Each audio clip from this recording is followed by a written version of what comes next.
ओडिशा में भाजपा ने चली मास्टर चाल, चौकीदार के बेटे को बना दिया प्रदेश का मुखिया। ओडिशा में भाजपा ने बनाया यूपी वाला समीकरण।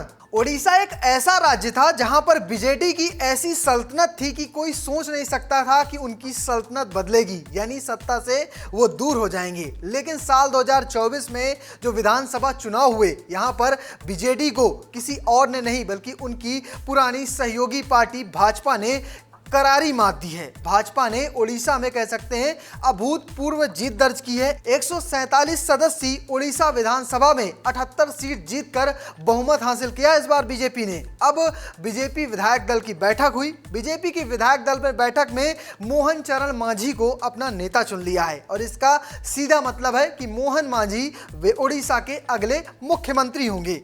भाजपा ने सिर्फ एक मुख्यमंत्री ही नहीं दिया बल्कि 2 डिप्टी सीएम भी बनाए हैं। केवी सिंह देव एक डिप्टी सीएम होंगे जबकि प्रवती परिदा भी एक डिप्टी सीएम होंगे। तो अब आपके मन में सवाल होगा कि भाजपा ने मोहन मांझी को ही क्यों मुख्यमंत्री बनाया है। तो चलिए आपको मोहन मांझी और भाजपा की रणनीति के बारे में विस्तार से बताता हूं।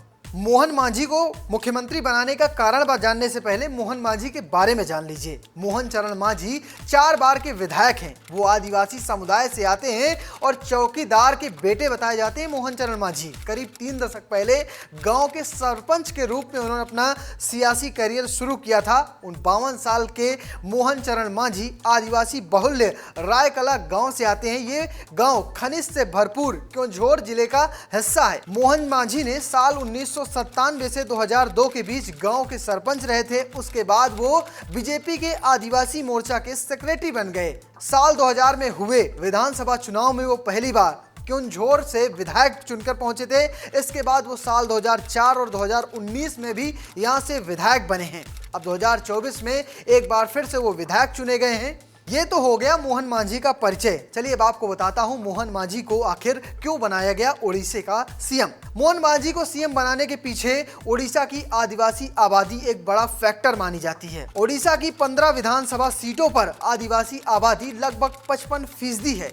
वहीं करीब 35 सीटों पर यह आबादी 30% के आसपास है और ओडिशा में आदिवासियों के लिए 24 सीटें आरक्षित की गई हैं। इसी को देखते हुए भाजपा ने मोहन मांझी पर एक बड़ा दांव खेला है और लंबे समय तक सत्ता में रहने के लिए ये रणनीति बनाई है। आपको बता दें जो आदिवासी बहुल्य सीटें हैं वो लगभग 50 हो जाती हैं और इन 50 सीटों में इस बार भाजपा ने कह सकते हैं लगभग सभी सीटों पर जीत दर्ज की है। और यही फैक्टर है कि इस बार अब भाजपा नजर बनाना चाहती है कि किसी भी तरह से हमारी सत्ता 5 साल में तो जाए ना, कम से कम बीजेडी की तरह 2 दशक तक तो राज करें ही करें। फिलहाल आप कैसे देखते हैं भाजपा के इस रणनीति को और मोहन मांझी को, कमेंट बॉक्स में जरूर बताइएगा और पेज को फॉलो करना, चैनल को सब्सक्राइब करना बिल्कुल मत भूलिएगा। धन्यवाद।